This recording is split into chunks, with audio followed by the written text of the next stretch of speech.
Hi everyone, this is my video response to VenomFangX's video series called Satan Invented Evolution.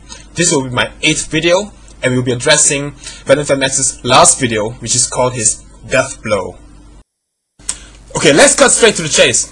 VenomFangX started by talking about a few evidence in support of evolution, which several people has messaged him. These evidence are bacteria growing immunity to certain antibiotics, or insects growing immunity to certain insecticides. VenomFangX then used several methods to discredit this evidence, and I will dissect what he said and talk about his arguments one by one. The first method that VenomFangX used to discredit this evidence is to ask himself, what did you start with? A bacterium. And what did you end up with? A bacterium. What he was trying to say is that this is only evidence of microevolution, not macroevolution, and therefore this is insufficient proof of evolution. But the thing is, the term macro and microevolution are not used by scientists at all. Science do not distinguish between those two. These are terms only used by creationists. Because when scientists are looking for signs of evolution, they're not looking to see whether one kind has changed into another kind. No, when scientists are looking for evolution, they look for new characteristics within the gene pool that wasn't there before. So even if the evolved being can still interbreed with its ancestor, as long as it has some sort of new characteristic, then that is already evolution. Speciation is a totally different story. VenomFangX later said that this was microevolution, and then he defined microevolution. He defined it as a variation within kind that already exists. Okay, this is either an ignorant statement or an outright lie, because in this case, the experiment that was done on the bacterium was done on an asexual bacterium, which means that the offspring of that bacterium are all essentially clones. So if we see a new characteristic acquired after the experiment that wasn't there before the experiment, we can safely conclude that this new characteristic was acquired during the experiment, because, to put it bluntly, the bacteria only fucked with itself. So when new characteristics occur, it must be due to mutation during the experiment. VenomFangX later said something very funny about this experiment, which I'll play the clip. Listen to it carefully. Listen to how VenomFangX described this change. That's a chemical deficiency which has absolutely nothing to do with information being copied, multiplied, corrupted, anything, or new information. Has nothing to do with that at all. Okay, let me repeat what he said.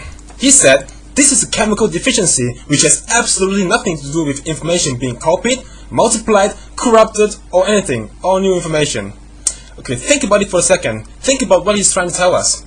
If he said that this is information, this has nothing to do with information being copied, multiplied, or corrupted, it sounds like he's trying to tell us that this has nothing to do with genetics. Because genetics is all about DNA being copied, multiplied, and occasionally being corrupted, right? If it has nothing to do with that, then it has nothing to do with genetics. Then explain to me, VenomFangX, explain how this trait, this immunity, is hereditary, that it is being passed on from generation to generation. How is this trait being passed on from generation to generation without information being copied, multiplied, or corrupted? Explain it to me, VenomFangX. Okay, enough fooling around. Let me get straight to the point. What I'm trying to show you guys is that VenomFangX, like I said before, VenomFangX loves to twist a little bit here and there, just to make things seem worse than they are. But by doing so, he's totally betraying his own superficial knowledge of the subject. I mean, what he's trying to tell us is what Answers in Genesis is telling us. Answers in Genesis is saying that this specific mutation, like this immunity of bacteria, is a result of a mutation which leads to a chemical deficiency.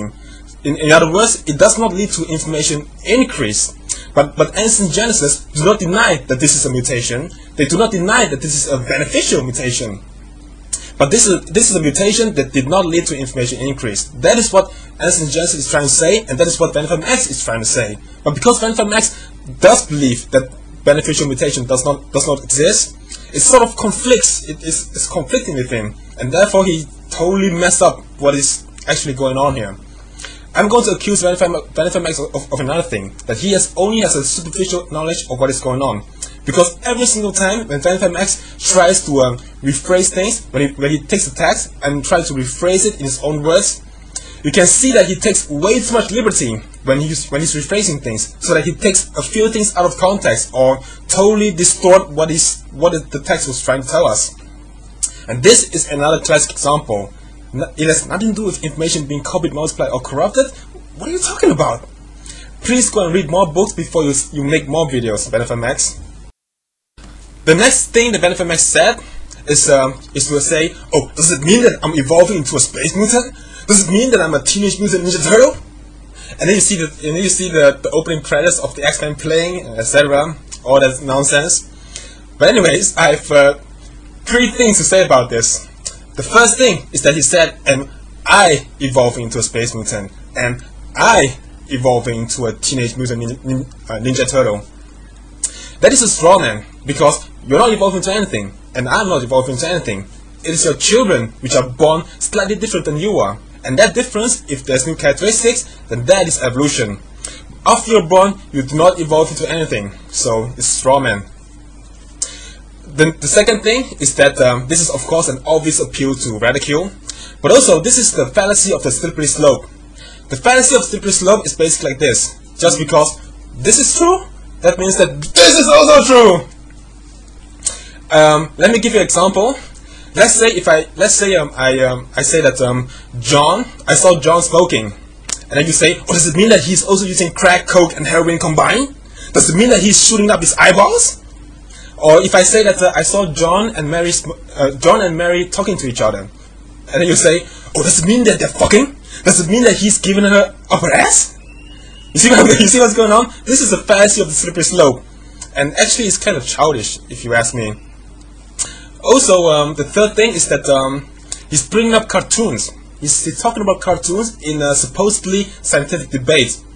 Why are you bringing up cartoons in here, VenomFangX? Do you really think that the evolution that you see on the X-Men has anything to do with Darwinian evolution? Let me give you an example. Let's say 2 people are talking about physics. A third guy comes in and say, oh, you guys are talking about physics? Well, that reminds me of an episode of Star Trek where they almost break the warp barrier. VenomFangX is like the third guy. Someone that has no knowledge of what is going on and use pop culture to fill in the gaps in his head. So, next time, VenomFangX, don't bring up cartoons in a grown-up discussion. Okay, that is the end of this video. I'll be addressing the rest of his video in the second part, and I hope I can finish it today, but I'm not sure. Anyways, thank you for watching my video, and stay tuned for the second part.